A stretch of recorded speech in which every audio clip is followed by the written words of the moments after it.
I grew up in the 1990s, born in the late 80s, and I remember getting my first bike and starting to explore the area in which I grew up in upstate New York. Where I grew up is much different now in the 90s. It was more rural with clusters of neighborhoods here and there. I lived near an old capped landfill, and the main road connected to a lot of semis down to some factories in a neighboring town. It was like a 5-minute bike ride. We also had an old Baptist church that was founded by an eccentric former hippie who was really good to the community. My dad, who was a very serious drinker, loved to fish and hunt with his friend because it gave him an excuse to drink and kill something. But he ended up making this deal with the pastor and the gentleman who owned a pond behind the church to stock it with fish at a time my dad and his friends started becoming serious competitive fishers, and it went on in a boat which my dad had to sell his share to eventually keep drinking. So my friends and I had permission to fish there in the summer, and we would go down and swim and all that. I lived easily less than 5 minutes from this pond. My friends and I go out there one summer day. This was around 1995. My mom had heard on the news a week prior about a wave of kidnappings. I don't remember if Amber Alerts were a thing then, so she decided to make a code word with me. She came to me and told if anyone ever tried to convince me that they knew my mom or dad in the hopes to get me to get in their car, to ask them for a code word. Ours was pickles. So fast forward to our fishing trips. My friends leave before me after we sat around and actually just swam more than anything.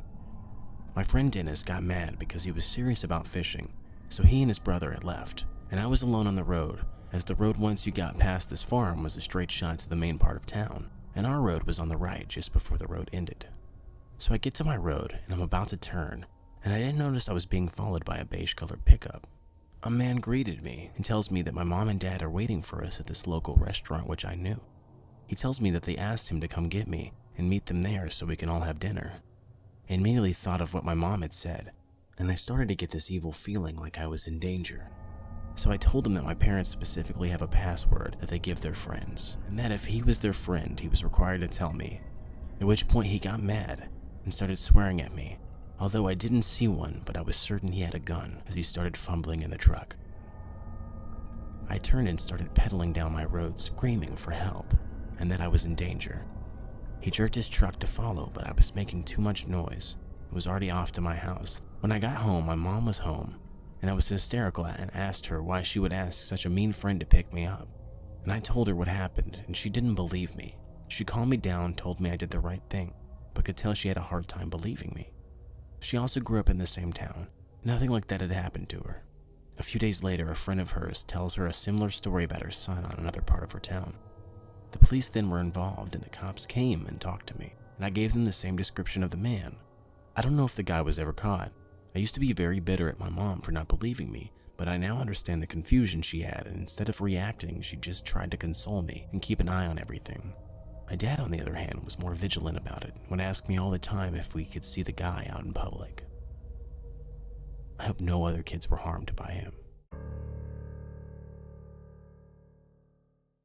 It was Friday night, and I had gone to bed early, as I had work on Saturday morning.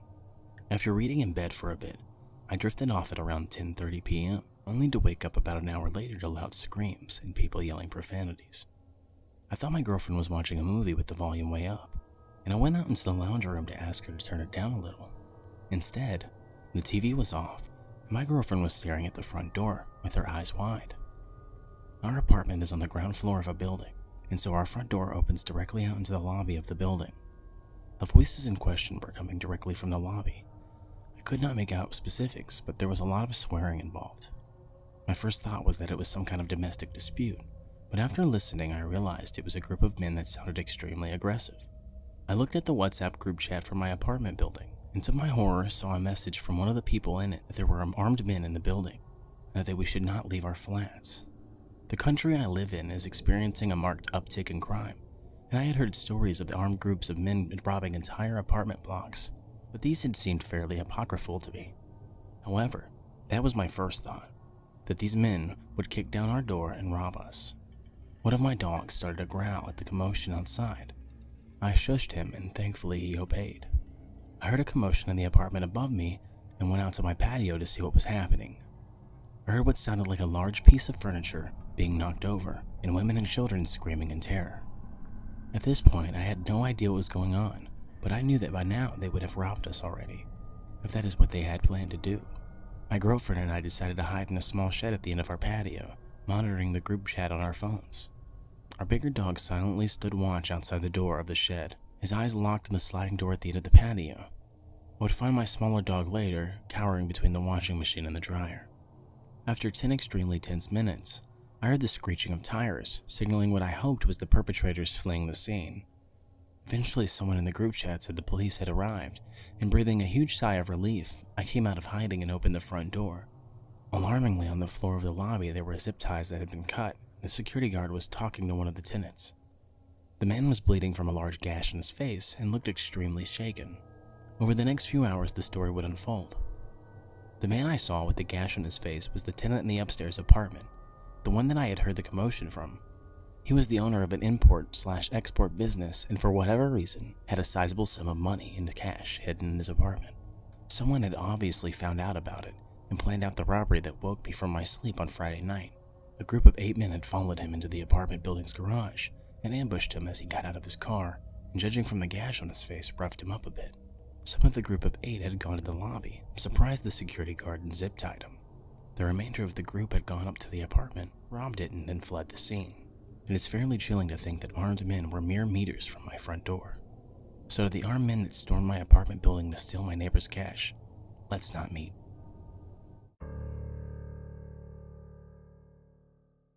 I, a 30-year-old female, used to live in a small neighborhood from ages 13 to 18.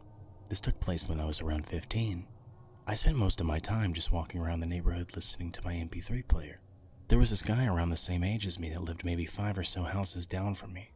From neighborhood gossip, I learned that he was homeschooled and had been in and out of juvie due to his anger issues. He was almost always outside, and sometimes when I passed his house, he would start following me. I was smart enough to always have my music down low enough to be able to hear and be aware of my surroundings.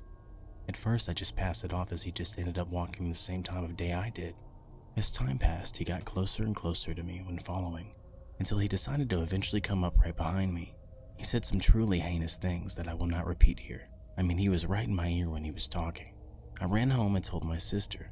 She told me I was lying and to stop making up stories. For a while, I stopped going out walking until I needed the fresh air and exercise and tried again after maybe 2 months.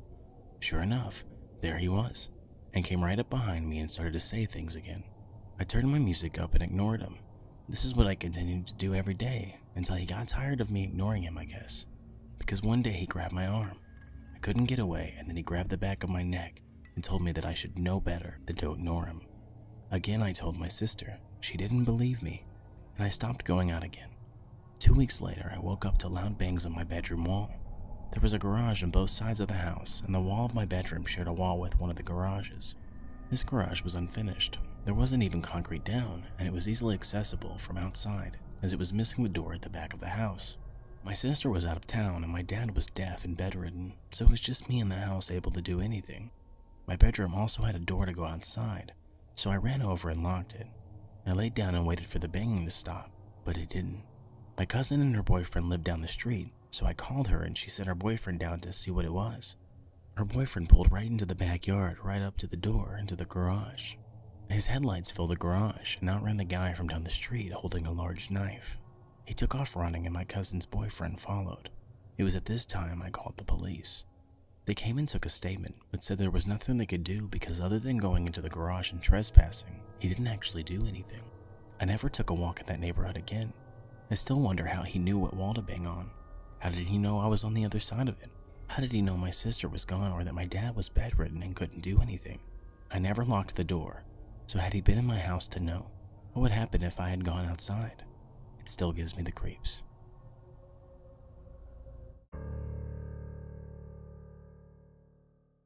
I grew up in a small Southern California town known for its orange groves from days gone by.